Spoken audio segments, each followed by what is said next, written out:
الأنبياء والمرسلين أما بعد فأعوذ بالله من الشيطان الرجيم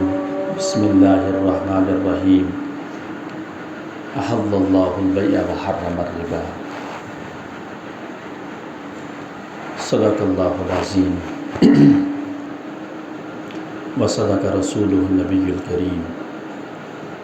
ونحن على ذلك لمن الشاهدين والشاكرين والحمد لله رب العالمين.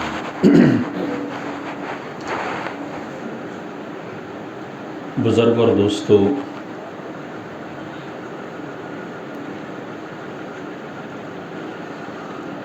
معاشرت اور معاملات سے متعلق پچھلے جمعہ کچھ احادیث میں نے آپ کے سامنے پیش کی تھی، اور اسی موضوع سے جڑی کچھ اہم حدیثیں جن پر عمل کرنے کی اشد ضرورت ہے اس زمانے میں ہم سب کو، تاکہ ہمارے معاملات درست ہو جائیں، ہماری معاشرت درست ہو جائے، آپسی لین دین میں تضاد اور اختلاف اور نزاع اور جھگڑے پیدا نہ ہوں، اور مسلمانوں کا جو معاشرہ ہے وہ پرامن طور پر ترقی کرے، پرامن طور پر وہ زندگی بسر کرے، نہ کسی کو تکلیف ہو، نہ اس کے ذریعے سے دوسرے کو تکلیف پہنچے، نہ کوئی کسی کا حق کھائے، نہ دوسرا کسی کا حق کھائے، نہ کوئی مجھ پر زیادتی کرے، نہ میں کسی پر زیادتی کروں۔ اس طرح اس معاشرے کو اللہ کے رسول صلی اللہ علیہ وسلم نے صحیح سمت عطا فرمائی اور ایک اچھا رخ دیا اپنی مبارک احادیثوں کے ذریعے سے،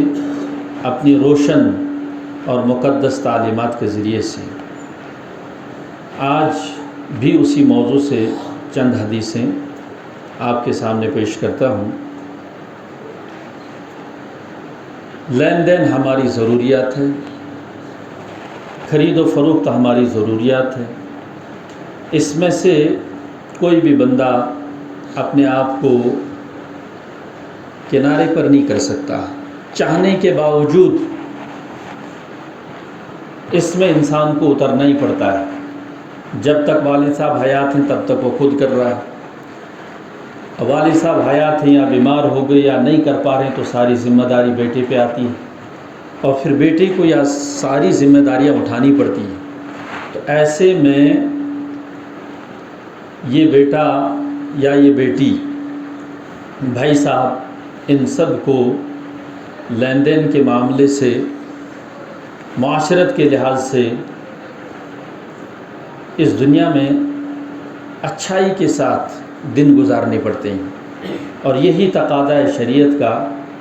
یہی مطالبہ ہے رسول اکرم صلی اللہ علیہ وسلم کی مقدس تعلیمات کا۔ دیکھو رسول اللہ صلی اللہ علیہ وسلم کا ارشاد ہے، فرمایا اللہ رحم فرمائے اس شخص پر جو رجلاً سمحا ہو۔ رجلاً سمحا کیا گو؟ سو شخص یمس مز نرمی آس، سہولت پسند شخص، اپنے لیے بھی دوسروں کے لیے بھی سہولت، خاص طور پر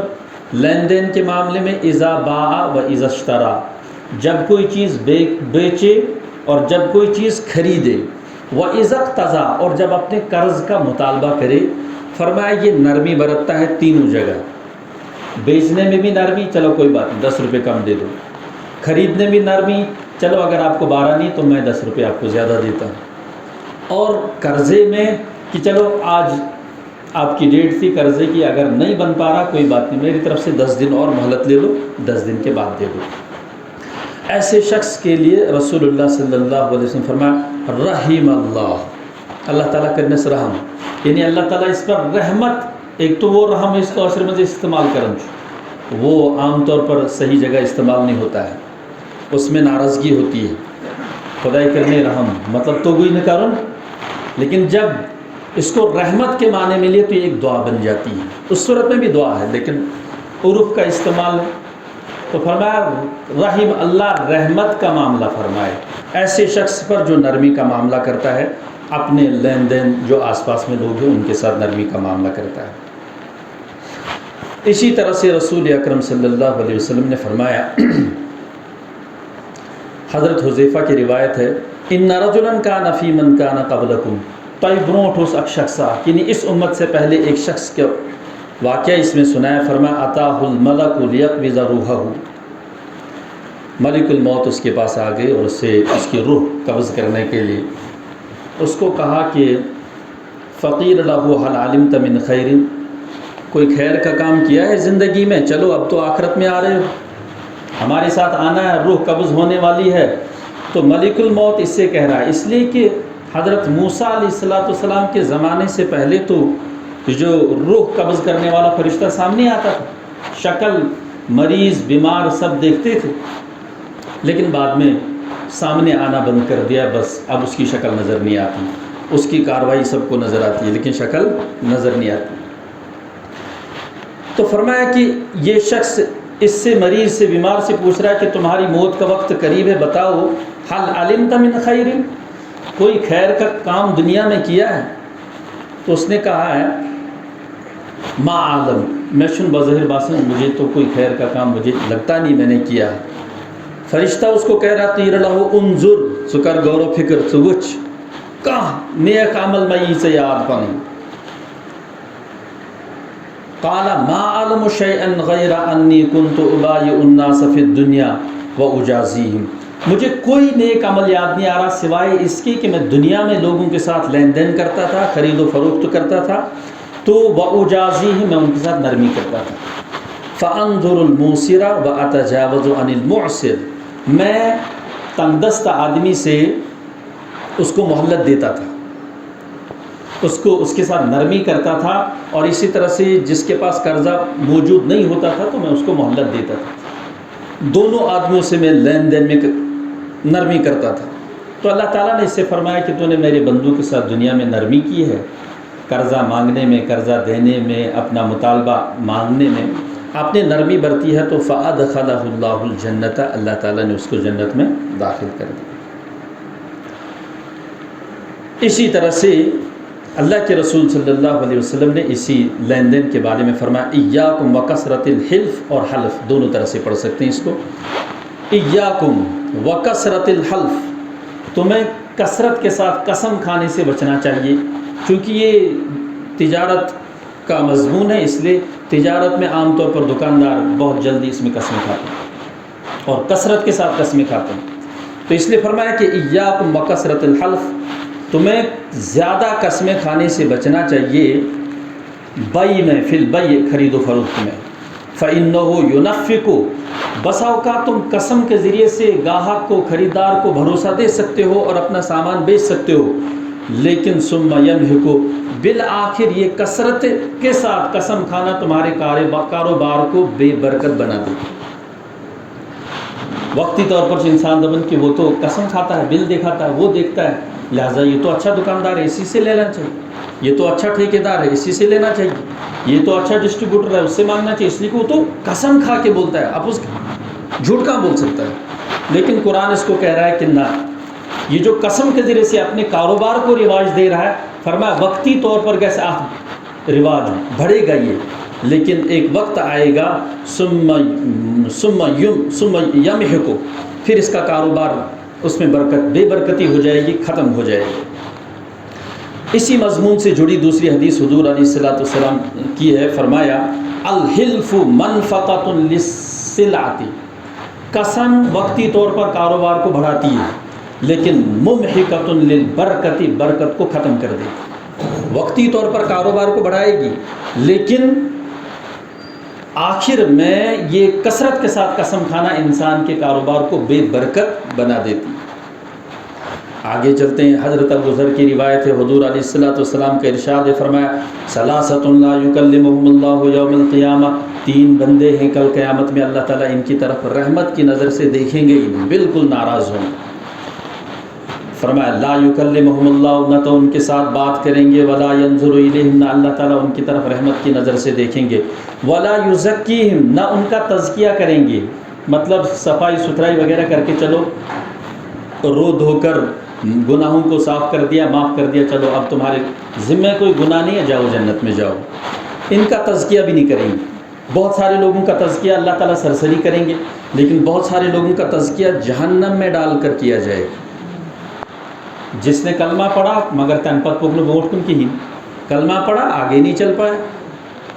نماز سیکھی آگے نہیں چل پایا، روزے سیکھے آگے نہیں چل پایا، تلاوت سیکھی آگے، مکثر وہ دنیا سے چلا گیا اور ناکام ہو کے چلا گیا. ظاہری جو اصول ہے وہ یہی کہ اس کا تزکیہ ایسے ہوگا کہ اس کو کچھ دن رگڑا لگے گا اور اس کے بعد پھر صفائی ہوگی، پھر جا کر اس کو جنت میں داخل کریں گے. لیکن کچھ کا صرف محشر میں تزکیہ ہوگا. سخت دھوپ وغیرہ کئی ساری پریشانیوں سے، جیسے حدیث پاک میں پل صراط سے بہت سارے لوگ گزر جائیں گے، ان میں سے کوئی بجلی کی طرح، کوئی ہوا کی طرح، کوئی تیز رفتار سوار کی طرح، اور کوئی پیدل چلے گا، کوئی دوڑ کر چلے گا، اور کچھ لوگ گرتے پڑتے اور ان کو جو پل صراط کے دائیں طرف آنکڑے لگے ہوں گے، کھینچ رہے ہوں گے اپنی، ان کا بدن چھلنی ہو جائے گا، مگر تو بھی پل صراط کو پار کر ہی لیں گے. دیکھو ان کا تزکیہ تو پل صراط پر ہو گیا، جو کچھ مار ان کو لگانی تھی وہ لگ گئی، اس کے بعد یہاں سے آگے ان کے لیے سہولت. تو یہ فرمانے والا یزکیہم، اللہ تعالیٰ ان کا تزکیہ بھی نہیں کریں گے، ان کو کسی طرح سے کوئی چھوٹ اور رخصت بھی نہیں ملے گی. فرمایا وَلَهُمْ عَذَابٌ عَلِيمٌ، ان کے لیے دردناک عذاب ہوگا. حضرت ابو ذر کو حضور یہ حدیث سنا رہے تھے. حضرت ابو ذر نے فرمایا یا رسول اللہ خوابو و خسیرو، یہ میں تیرے ہلاک گئی، یہ تو نقصان میں چلے گی، یہ تو ٹوٹے میں چلے گی، یہ تو گھاٹے میں چلے گی. کون ہیں یہ لوگ؟ من ہم یا رسول اللہ صلی اللہ علیہ وسلم، کون ہیں یہ لوگ جن کے بارے میں سخت وعید ارشاد فرمائی جا رہی؟ فرمایا اللہ کے رسول صلی اللہ علیہ وسلم المسبل سنفر جس گوڑا بون یزار تھا. نمبر 1 ٹخنوں سے نیچے پائجامہ لٹکانے والا، اس کو فرمایا المسبل. اور اسی طرح فرمایا والمنان، احسان کرن بار بار یاد دلا رہا، احسان کرن بار بار یاد دلا رہا. اور میں نے پرسوں آپ کو ایسا کیا تھا، اور پھر میں نے تو آپ کو یہ کھلایا تھا اور آپ نے نہیں کھلایا، میں نے آپ کو یہ دیا تھا آپ نے دیا نہیں، میں تو آپ کے ساتھ وہاں تک آیا تھا آپ آئے نہیں، میں نے آپ کو گاڑی دی تھی آپ نے دی نہیں. احسان بار بار جتانا، میں نے آپ کے بیٹے کے ساتھ احسان کیا ہے، میں نے آپ کے فلاں کے ساتھ احسان نہیں. فرمایا نیکی کرو بھول جاؤ، نیکی کرو بھول جاؤ. والمنان والمنفق سلعته بالحلف الكاذب، ترئی نفقو جو جھوٹی قسموں کے ذریعے سے اپنے کاروبار کو بڑھاوا دیتا ہے، جھوٹی قسم کے ذریعے سے اپنے کاروبار کو بڑھاؤ. تو 3 بندے آگے جن کی طرف اللہ تعالیٰ قیامت میں نظر کرم نہیں فرمائیں گے. ایک ہے ٹخنوں سے نیچے پائجامہ لگانے والا، تکبر اس میں شرط ہے. اور فرمایا منان احسان جتانے والا. اور اسی طرح سے فرمایا جھوٹی قسموں کے ذریعے سے اپنے کاروبار کو ترقی دینے والا. اب دیکھو اگر کاروبار اصول و ضوابط کے مطابق ہو جائے، خدا سے ڈرتے ہوئے ہو جائے، امانت داری صداقت کے ساتھ ہو جائے، تو فرمایا رسول اکرم صلی اللہ علیہ وسلم نے التاجر الصدوق الامین، سچا امانت دار تاجر بزنس کرنے والا، مع النبیین نبیوں کے ساتھ ہوگا، والصدیقین صدیقین کے ساتھ ہوگا، والشہداء اور شہداء کے ساتھ ہوگا. تو امانت داری کے ساتھ اگر آپ صحیح بزنس کر رہے ہو، اچھا بزنس کر رہے ہو، تو فرمایا 3 لوگوں کے ساتھ قیامت میں حشر ہوگا، انبیاء کے ساتھ، صدیقین کے ساتھ، شہداء کے ساتھ. تو یہ فضیلت بیان فرمائی کہ جو کاروبار کو شاندار طریقے سے. اب اس کاروبار میں ہوتا کیا ہے؟ فرمایا کہ ایک پہلے اسی مضمون سے جڑی ایک اور حدیث، التجار یحشرون یوم القیامت فجارا، کچھ تاجر ایسے ہوں گے جن کا قیامت میں فاجروں کے ساتھ حشر ہوگا. دیکھو پہلے کچھ تاجر کیسے ہوں گے جن کا انبیاء صدیقین شہداء کے ساتھ حشر، لیکن ایک تاجروں کی جماعت وہ ہے جن کا حشر ہوگا یوم القیامت فجارا، فاجروں کے ساتھ، الا من اتقى وبر وصدق، مگر وہ جس نے تقوی اختیار کیا اپنے کاروبار میں، 2 نمبری نہیں کی، وبرہ نیکی اختیار کی، وصدق اور سچائی اختیار کی. اس کو فرمایا کہ یہ فاجروں کے ساتھ نہیں ہوگا، یہ بھی انبیاء کے ساتھ ہی ہوگا. اچھا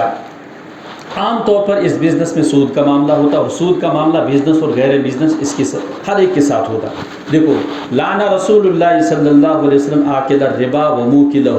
سود کھانے والے پر یعنی سود دینے والے پر، وموکلہ سود لینے والے پر اور سود کھلانے والے پر، دونوں پر اللہ تعالیٰ نے لعنت فرمائی. اور وکاتبہ سود لکھنے والے پر، وشاہدہ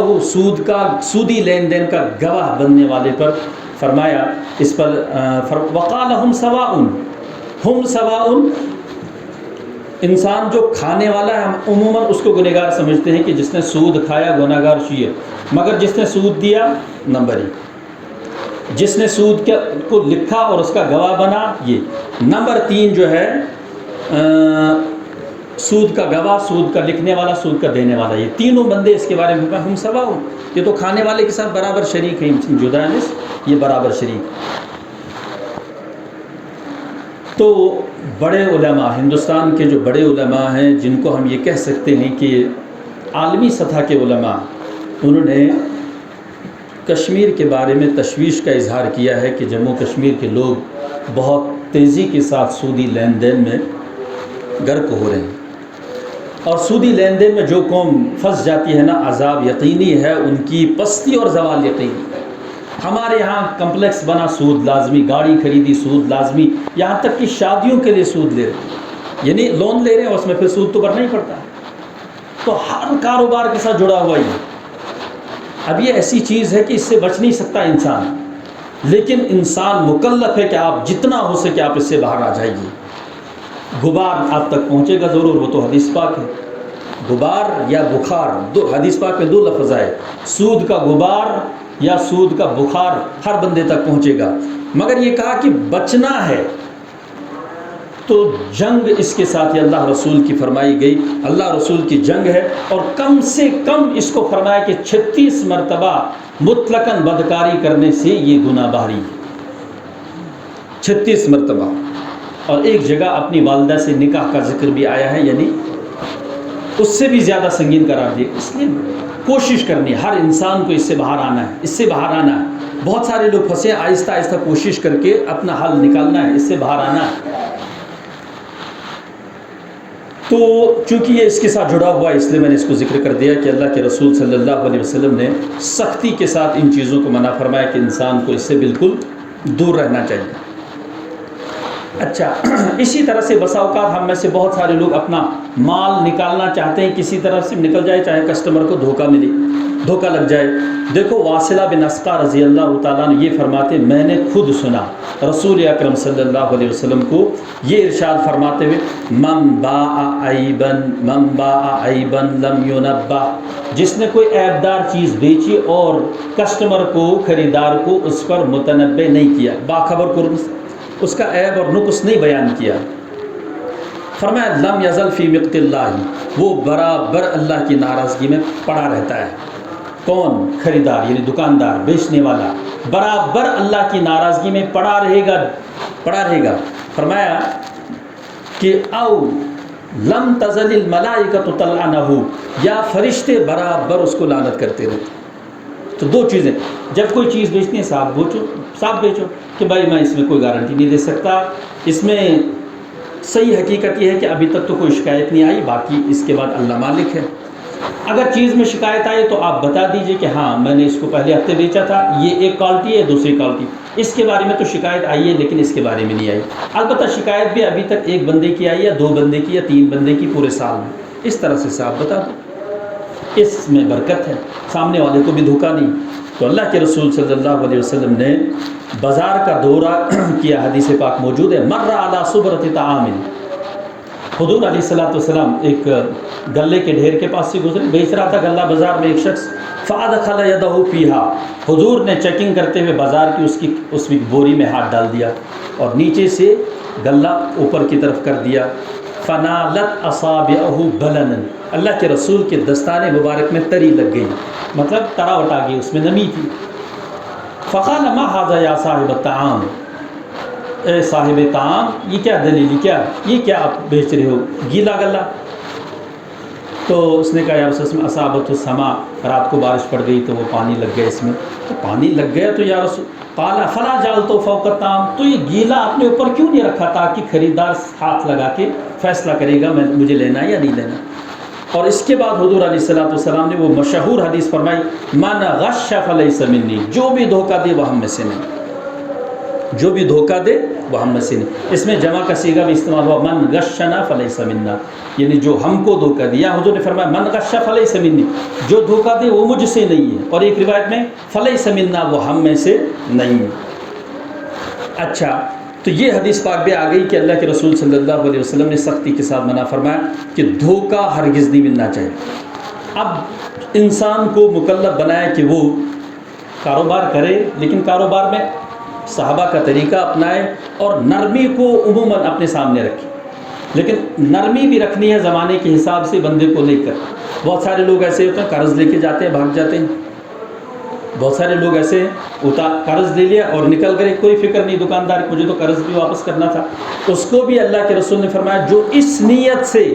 قرض لیتا ہے کہ مجھے واپس کرنا ہی نہیں ہے، تو فرمایا کہ اللہ تعالیٰ اس کو اس قابل بنا دیتے ہیں کہ وہ زندگی بھر کسی کا قرض ہی ادا نہیں کرتا اور قیامت میں پھنس پاتا ہے۔ اور جو بندہ ضرورت کے وقت قرض لے، کسی سے بھی قرض لے، اس ارادے سے لیے کہ میں مہلت ہونے پر اس کو ادا کروں گا اور 100% ادا کروں گا، تو فرمایا اللہ تعالیٰ اس کے قرضے کی ادائیگی کی سبیل پیدا فرماتا ہے۔ مطلب اللہ تعالیٰ چھپانا ہے انسان قرض ادائیگی سبب بنن اور اس کے لیے معاونت فرماتے ہیں، لیکن یہ پہلے سے کھوٹ ہوگی تو وہ اللہ سے بیزار اور اللہ اور اس کے رسول اس سے بیزار، حدیث پاک میں صاف فرمایا۔ اچھا، اسی طرح سے اللہ کے رسول صلی اللہ علیہ وسلم نے فرمایا دیکھو انسان کو کس حد تک آگے بڑھنا چاہیے۔ پچھلی امتوں کی ایک حدیث یہاں پر بیان کی کہ پچھلی امتوں میں سے ایک شخص نے ایک ساتھی کو زمین بیچ دی۔ جب زمین بیچ دی تو زمین بیچنے والا زمین پہ قبضہ کر لیا اس نے، اور اس نے باضابطہ اس میں ہل چلایا اور کھیتی باڑی شروع کر دی۔ کھیتی کرتے کرتے یعنی ہل چلاتے چلاتے بیچ میں سے ایک مٹکا نکل آیا اور مٹکا سونے سے بھرا ہوا، مٹکا سونے سے بھرا ہوا۔ اب جب مٹکا سونے سے بھرا ہوا تو یہ فوراً مٹکا اٹھا کے جس کی زمین تھی اس کے پاس گیا کہ میں نے پرسوں یا پچھلے مہینے آپ سے زمین خریدی ہے، آپ کی زمین میں سے سونے کا مٹکا نکل آیا ہے، یہ واپس لے لو۔ اللہ رحم فرمائے اس دوسرے شخص پر، اس نے کہا کہ بھائی کیا سی بات کر رہے ہو آپ، میں نے تو زمین میں جو کچھ ہے سب آپ کو بیچ دیا ہے، ادھر کہاں لا رہے ہو، ادھر کہاں لا رہے ہو، جاؤ خرچ کرو استعمال کرو۔ اس نے کہا میں تو نہیں لے رہا ہوں، میں نے تو صرف زمین لی ہے، میں نے مٹکا تو نہیں لیا۔ اب یہ دونوں آپس میں جھگڑ رہے ہیں کہ یہ میرا مال نہیں ہے، کیونکہ نظر کس پر تھی؟ آخرت پر تھی، لالچ پر نظر نہیں تھی۔ دونوں لڑ گئے۔ فرمایا فتحاکما الی رجل، کوئی عالم رہا ہوگا، اور کچھ روایتوں میں یہ کہ حضرت سلیمان کے زمانے کا واقعہ ہے، تو یہ لوگ حضرت سلیمان کے پاس چلے گئے تو اس سے فرمایا تحاکما الیہ، تو حضرت نے فیصلہ کیا فرمایا؟ کہا میں نے تمہارا مسئلہ سنا، یہ بتاؤ تمہاری اولاد کیا ہے؟ اس نے کہا میرا تو بچس گبر مول، میرا تو بیٹا ہے۔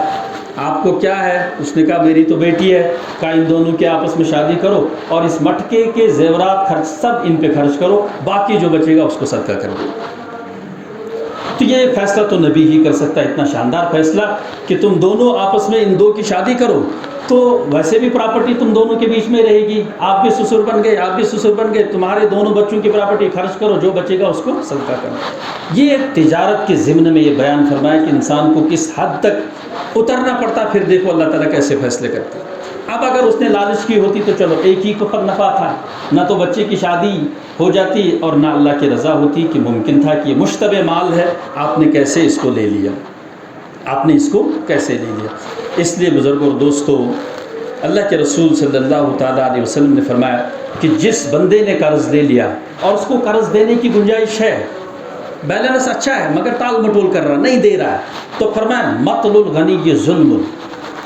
مالدار آدمی کا ٹال مٹول کرنا قرضے کی ادائیگی میں یہ ظلم، یہ بڑا ظلم ہے۔ فَإِذَا أُتْبِعَ أَحَدُكُمْ عَلَىٰ مَلِيٍّ فَلْيَتَّبِعْ، کبھی ایسا ہوتا ہے کہ انسان صاحب استطاعت کی طرف حوالہ کر دیتا ہے کہ بھائی آپ کے میرے پاس 10,000 ہے، لیکن میرے 10,000 آپ کے ساتھ والا دکاندار ہے اس کے پاس ہے، میں اس کو کہہ دوں گا آپ وہاں سے لے لو۔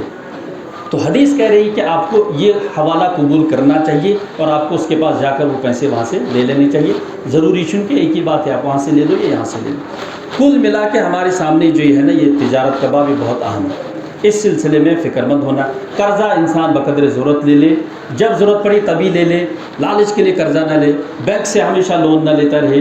چونکہ واپس اس کو سود کے ساتھ بھرنا ہے، سود سے بھرو گے تو گناہ میں پھنس جائے گا۔ تو معاملات میں سچائی اختیار کرو۔ بہرحال وقت ہو چکا ہے۔